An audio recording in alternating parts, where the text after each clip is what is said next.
Good morning. This is Mona, and this is my morning view. Hopefully, everything is recording as it's supposed to because some funky message just popped up on the screen. Don't know what it was. Who knows? Everything's always new with Facebook. All right. That's how I've lost a lot of my content in the last 10 years because Facebook likes to change how they're doing things without letting people know. All right. Today. First of all, I'm Mona, and this is my morning view. Today is Spring Edition 2026. Beautiful out. Tips Tuesday. Spring only has a couple more days. So today's Tuesday. We have Wednesday, Thursday, Friday for my morning view, and then Saturday, Sunday is springtime. Yes. No, springtime ends. It'll be summer.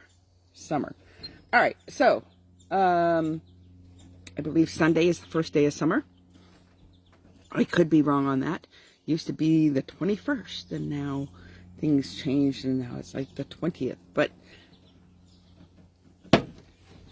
I don't look at the calendar much, and because I don't look at the calendar much, it just doesn't. I keep getting this glare off of the table because the sun is hitting the table, and it's glaring up and making me look like I have scales or I'm underwater. So I'm trying to get over here to the shade where it's not going to be as pronounced. Whew, I moved my Bible over. It helped a little bit. Okay, so my morning view, Tips Tuesday. Today we're talking about authority, and most of you know that these are impromptu. Usually when I hit go live, I have no idea what I'm going to talk about. That's on the usual. However, I have been trying to at least come up with a thought before I go live so that I can put a title on. So now I'm putting a title on, but still don't know what I'm going to say about that specific subject until I go live. So in a way, it's still impromptu, except for Thursdays when it used to be Thirsty Thinking Thursday. I talked about things that makes your gears turn in your head, you know, like think about this, ponder about this, you know, do some real cud chewing on it. But a friend of mine said that I really shouldn't do these impromptu. And so that I should have notes, I should have scriptures down, I should have all those things that say, okay, here it is. Here's your plate. It's served. It's served for you. And I would rather not. I do it on Thursdays. A chicken scratch, 10 minutes before I go on, quick, grab some scriptures, you know, write a few notes. That's it. That's pretty much my Thirsty Thinking Thursday has been because I work. So I have so much time in the morning to get prepared, do all the things that I need to do in the morning, and then do my morning view, and then move out.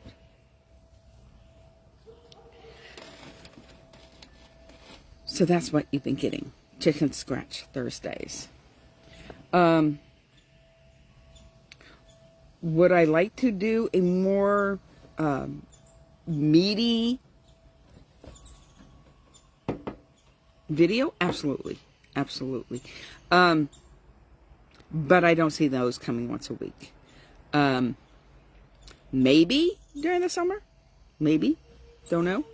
Right now we're already started a series. So we'll be finishing that series in July sometime. So then the summer's, you know, part way over, and you know, I don't know if that's going to be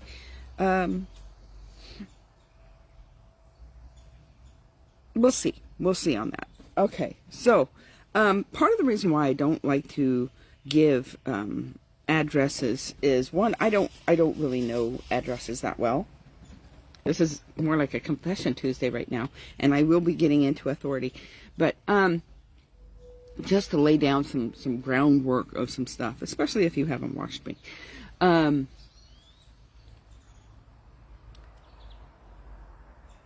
Addresses were put in after the fact. They were there to help us try to navigate through the scriptures to find them. Back in the day, they didn't need those because people read the scriptures, they memorized scriptures, they knew the scriptures. And so,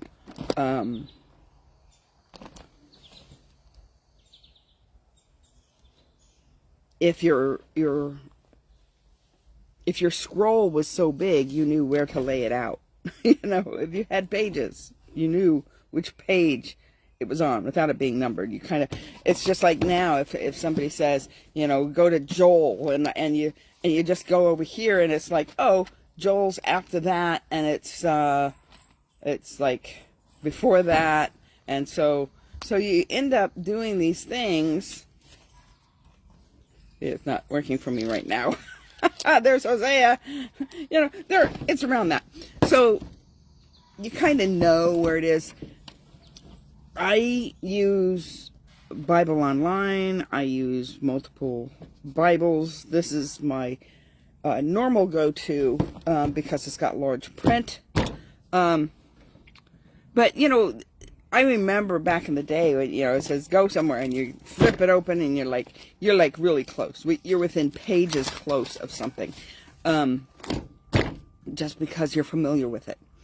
And so, being familiar with it, it's like, how important were the addresses, the chapters, and the verses, and for some that's very helpful. It's very helpful.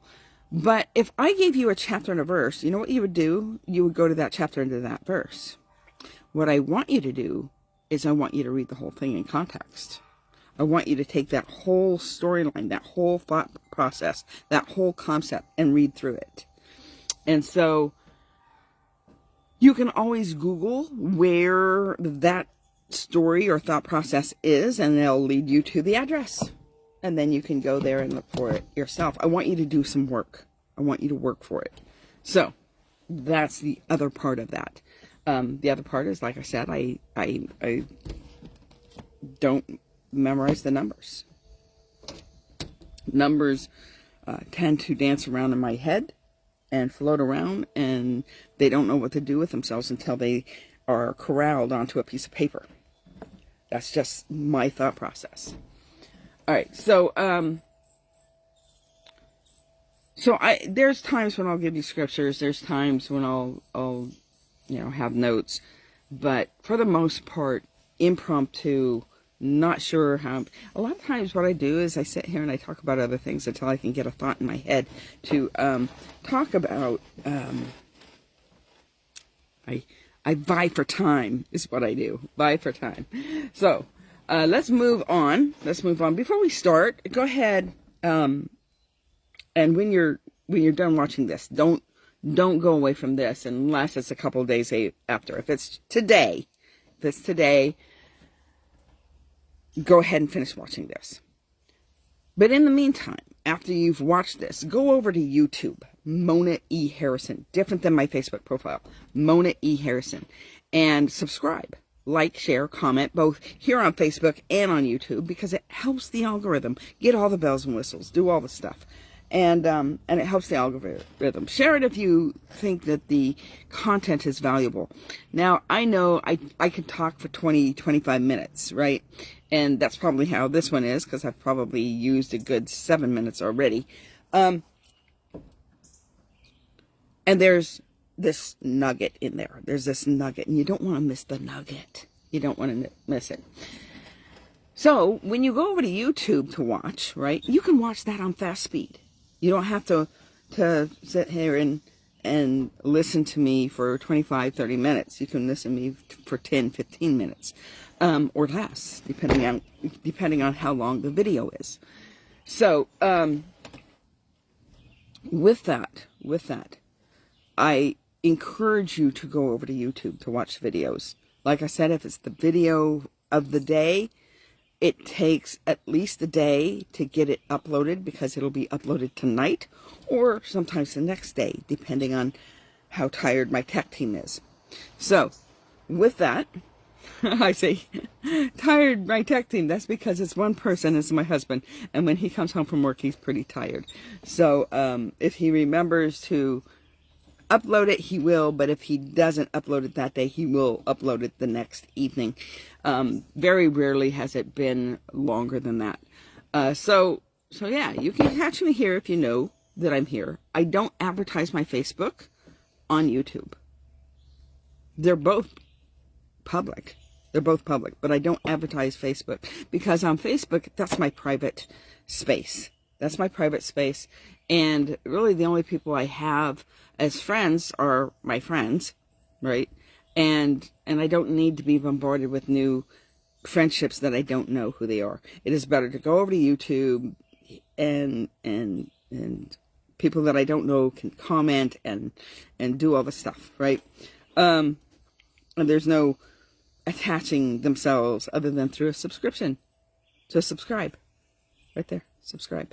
Okay. So yeah, Facebook is my private space. YouTube, Mona E. Harrison.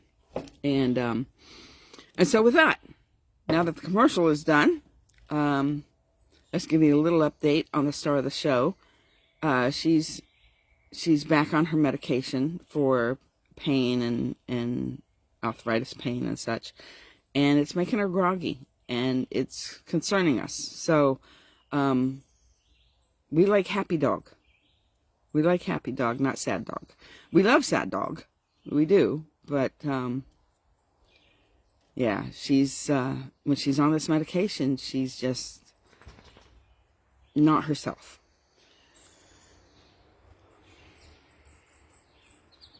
We did notice she was limping less. But, yeah. So, that's the update. Keep her in your prayers. And that's it. All right. Tips Tuesday. Authority. And then I almost lost my voice. Hold on. Somebody's brakes need fixed. I think that's the recycle truck. All right. Which I don't even know if the recycle is out there right now. It's like, should I run out there and double check that they don't throw away my plastic container that was inside the cardboard? Did he remember to take that out? Can I pause this? I don't think I can pause it. I have to double check real quick. Sorry, folks. Interruption because it was not something that I take care of, and I had just thrown it into the garage real quick. Yeah. I gotta make sure that the plastic isn't in there. Oh, wait. Too late. Darn it. Can you make sure there's no plastic?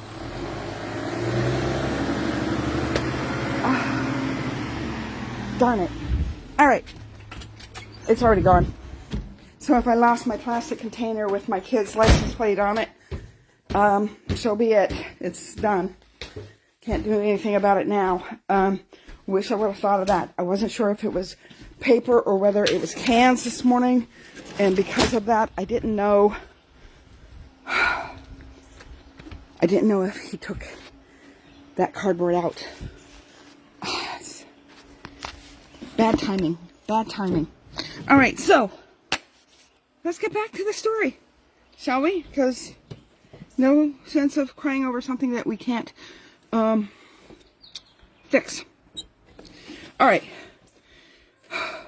It is a little upsetting. Little plastic thing on a little old milk container, had our paper in it. In the essence of trying to get everything shoved into the garage on Saturday when my back was in excruciating pain, I had placed the plastic into the cardboard box, sat the cardboard box into the garage, and I didn't forget about it. I just didn't fix it. I didn't take the cardboard out of the plastic container, throw it into the big cardboard box so that it would be ready for garbage day.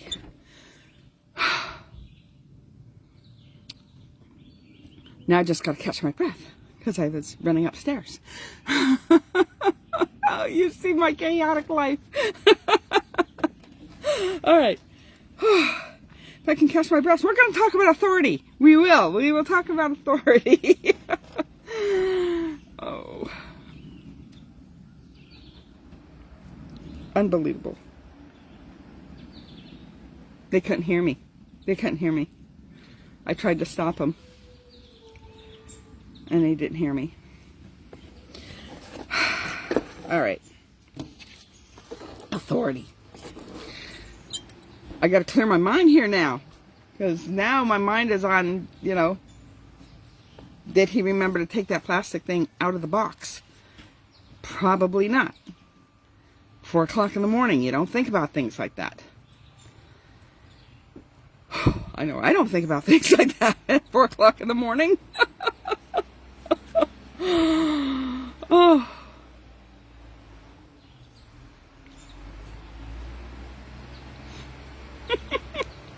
See, now you know how I deal with stressors.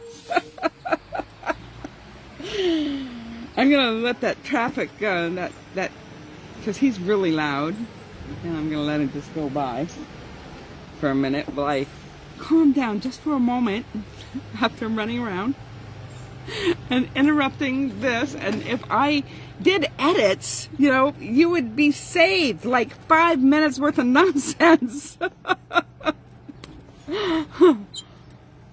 Oh, he's still up there. I thought he was by the house. That's how loud he was. Okay, because he was backing up. All right. Authority. Authority. I know somebody's watching. I saw a big old heart go up.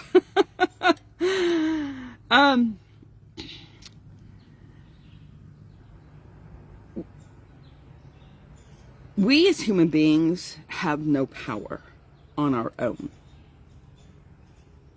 We have no power on our own. There is God's power, and you have the devil's power. Now, God's power is infinite. It is huge. It is abundant.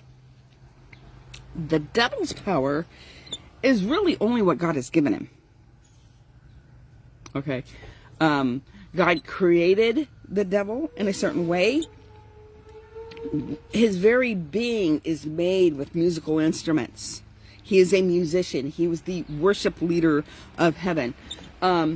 He has some influence. He has this little itty bitty power. But it's still more power than what you and I have. Way more power than human beings. Because he's a spirit. So now you have... I can still hear that truck in front of my house. Which just keeps reminding me that I had that plastic bin inside that cardboard box. Dag nabbit. Alright. Oh. Go away, truck, so I don't have to hear you in my head. So the devil has this little itty bitty power, right? He likes to use that power to beat us up. He gets a thought into our head, and then we entertain that thought. Kind of like what I'm doing right now. I keep hearing that truck, and so it keeps bringing me back to that moment of, I wish I would have thought of it earlier to check, That extra checking of things.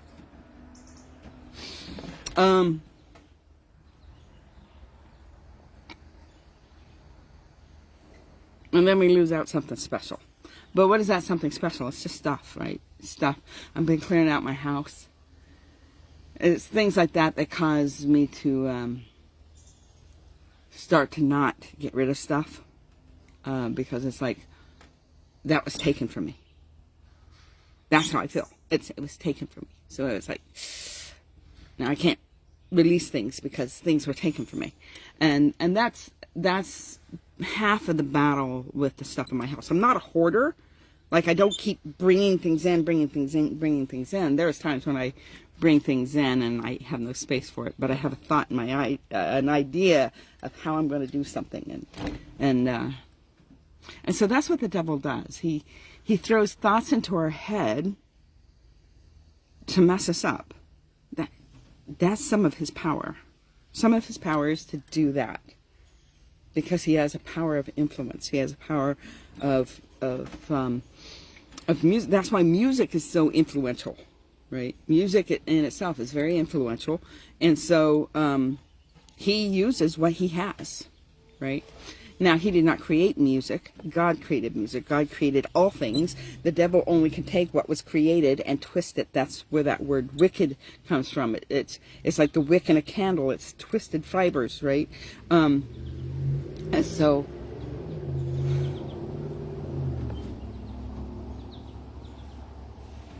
I'm glad I live in the woods.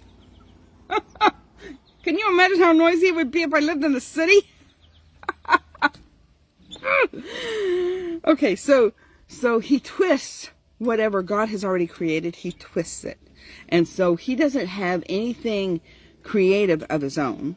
He just has what has been created, and he twists it, warps it, perverts it. Okay, so that's his power.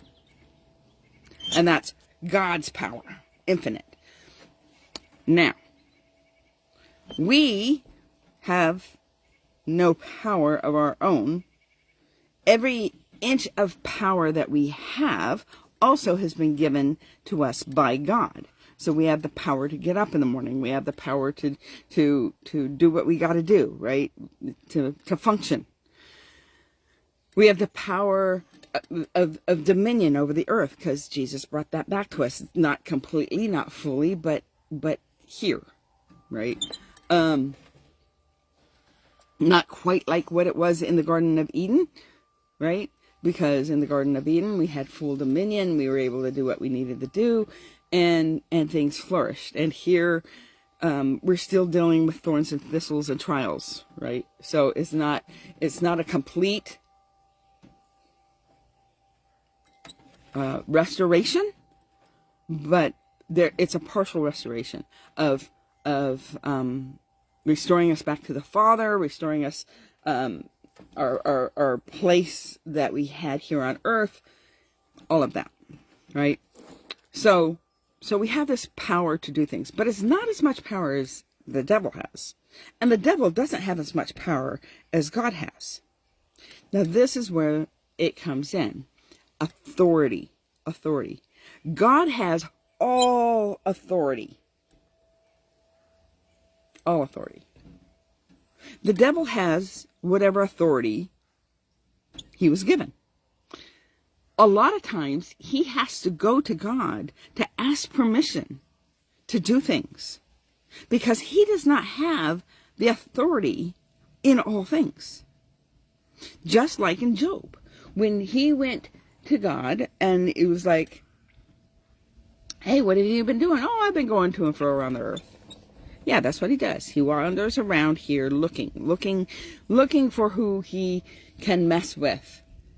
And God, knowing Job was a righteous man, knowing all things, knowing past, present, and future, he knew that Job was going to be okay. He knew Job was going to be okay. And he's like, hey, have you considered my servant Job? Like trying to shove Job under the devil's nose, going, yeah, he's a righteous man. You can't touch his righteousness because he's righteous. And that makes you look like a big fat loser that you are. Without saying it. All right. I'm paraphrasing here. I'm interjecting into the story here. So it's like, it's like, if you have a really good player on your team, right? And the rival team comes up and they're like talking smack, right? And you're like, hey, have you seen Joey over there? Joey is like our best player. Like, can't even compare anything to Joey, because he's good. He's real good. So anyways, the devil's like, yeah, I've considered him. I absolutely have considered him. But you have a hedge of protection around him. So I haven't been able to do anything. Authority. God had a hedge of protection around Job, and the devil couldn't touch him. But the devil had rights to touch him because as the accuser of the brethren, as the prosecuting attorney, he had something against Job. Yes, Job is a righteous man, but Joseph feared that his children would not be serving God, that they would not serve God. And because he feared that that his children were not going to serve God, he worried. Worry is not from God, right? Worry is not from God. That may have been a seed that the devil put into his thought because he has influence. He still couldn't touch him, but he could still feed him information. So here's this information of fear and worry, and it gave ground for him to have something that he could do.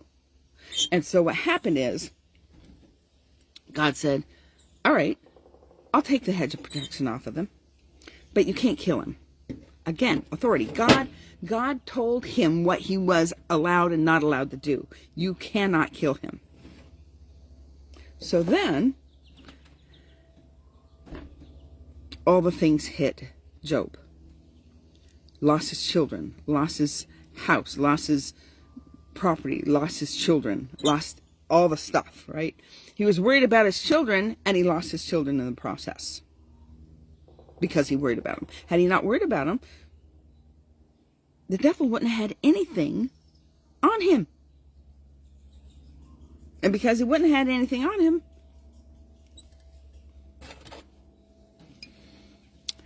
so with that, just trying to think of where I'm at.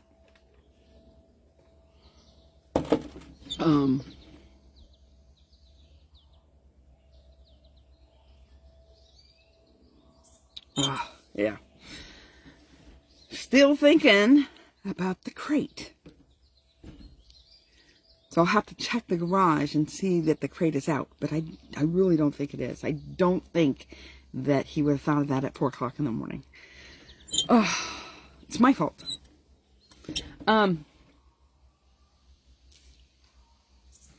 the devil knows that I will beat myself up with this. He knows it. He puts it into my head and he beats myself up with it. All right. So Job lost everything. Notice Job didn't lose his wife. Why didn't the devil take his wife out too?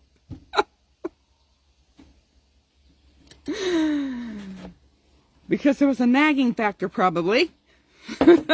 Job, why don't you just curse God and die? Right? But he wouldn't do it. And God knew he wouldn't do it. And that's why Job didn't suffer for years and years and years. Okay? Job suffered for a short time, and then everything was restored back to him. In double. He got more children.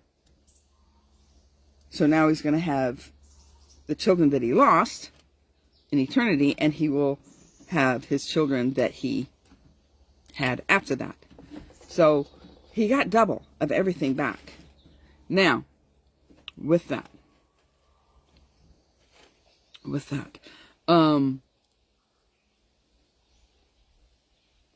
Satan only had the authority that God gave him.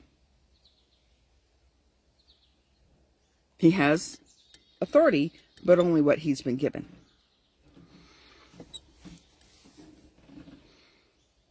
How are we going to stand that test? How are we going to be able to overcome at the end of the trials and testings and tribulations that come from the enemy's attack, right? And that comes into the place of authority. Where do you set your authority? Do you submit yourself to God's authority, or do you submit yourself to the devil's authority? Because one way or the other, you are submitting to someone. You do not submit to your own authority, because guess what? You have none. Well, you do, but only in the borrowing of the authority of those that you have submitted yourself under. If you submit yourself under the authority of the enemy, of the devil, then you are walking and prescribing to his authority. So whatever authority he gives you is the authority that you're using.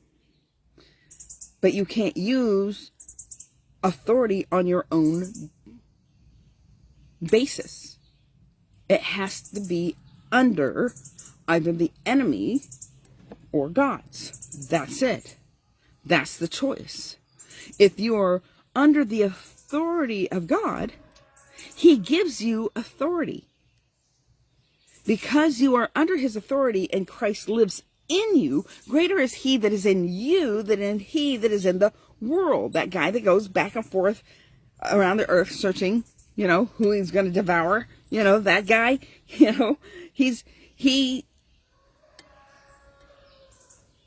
you can submit yourself under his authority and do whatever he gives you with what little minuscule power he has. Kind of like when Moses went to Egypt and he threw a staff down and it turned into a serpent. And he goes, oh yeah, I have magicians too. And they throw their staff down and they turn into serpents. And because they had authority under Satan, under the devil. And because they had some authority, their staffs turned into snakes as well. But God's authority is way powerful than the devil's authority. So what did that snake do? He ate the other snakes. God's snake ate the other snakes. And they're like, hadn't seen that trick before. So yeah, when you're looking at the authority level and who you are submitting under, one or the other, it has to be submission. And so when you submit yourself unto the Lord, greater is he that is in you than he that is in the world. Now you have more power and more authority than he does. On your own, you do not. On your own, you have way less power and authority than the devil. But with Christ in you, greater is he that is in you than he that is in the world. And now you have more power and authority through Christ to do what needs to be done. You don't have to be afraid of the devil. Even if he comes with trials and tribulations like Job, even if he does that, your trust in the Lord, like Job trusted in the Lord. And so in the trust in the Lord, whatever you lose, you're getting back. And possibly double. Now, it's not let's do this because I'm going to get something. No, because trials and tribulations are not fun. Job did not have fun. If Job had the opportunity to do it all over again, he would probably rather not.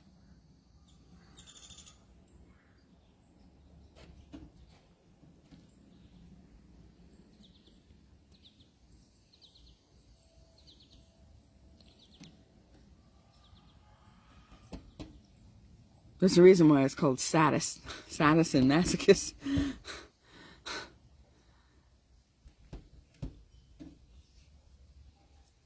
You don't want that. But if you go through it, you just keep your eyes on Jesus. You keep your trust in the Lord. And then you will overcome. Then you will get through it. And then you can use your power and authority in Christ to tell the devil where to go.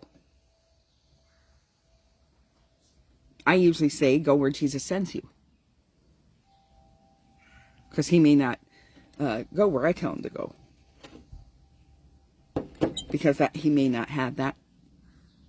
He might not have to. But if he goes where Jesus tells him to go, well, then he'll go wherever Jesus tells him to go.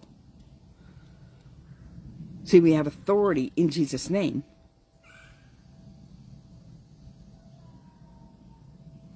So we could be his voice.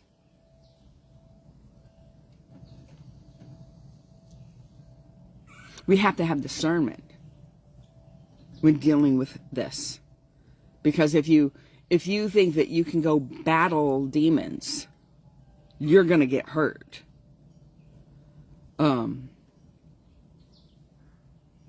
The angels do that for us. The angels battle demons. We just use our authority in Christ. And it has to be within those parameters. You can't just use your authority. If you're a cop in say New York City, right? And you go down to Florida and you think that you can have jurisdiction while you're on vacation down there, not sent down there on special assignment. I'm talking about jurisdiction while you're on vacation, and you don't. You have the same rights as other citizens. You can do maybe a citizen's arrest or whatever the laws of that land are, but it's not going to get you far. What if you go to another country? Oh, I'm a police officer. Not here, you're not. You have to fall under the authority of the jurisdiction of who you have. Even if you are a police officer in New York City and you're in New York City, if you cross the boundary of your authority, then you risk losing your job. So there are boundaries within authority. And so those are the things that I'm bringing out today is that you're going to submit your authority. Who are you going to submit your authority to? When you do submit your authority, when you submit it under Christ, that you are given authority and power through the name of Jesus, and makes you greater than he that is in you, than he that is in the world, because without him, you are not greater. You have not authority. You don't have the power. You submit yourself unto that authority. Very dangerous game. Why would you do that to yourself? All right. That's all I got for today. Thank you, Jennifer, for watching. Blessings, everybody. Have a great day. I'm going to go check the garage. All right. Blessings. I'll see you tomorrow for Thankful Thursday. No. Wonderful Wednesday. Wonderful Wednesday. Getting my thoughts all mixed up in my head. All right. Blessings.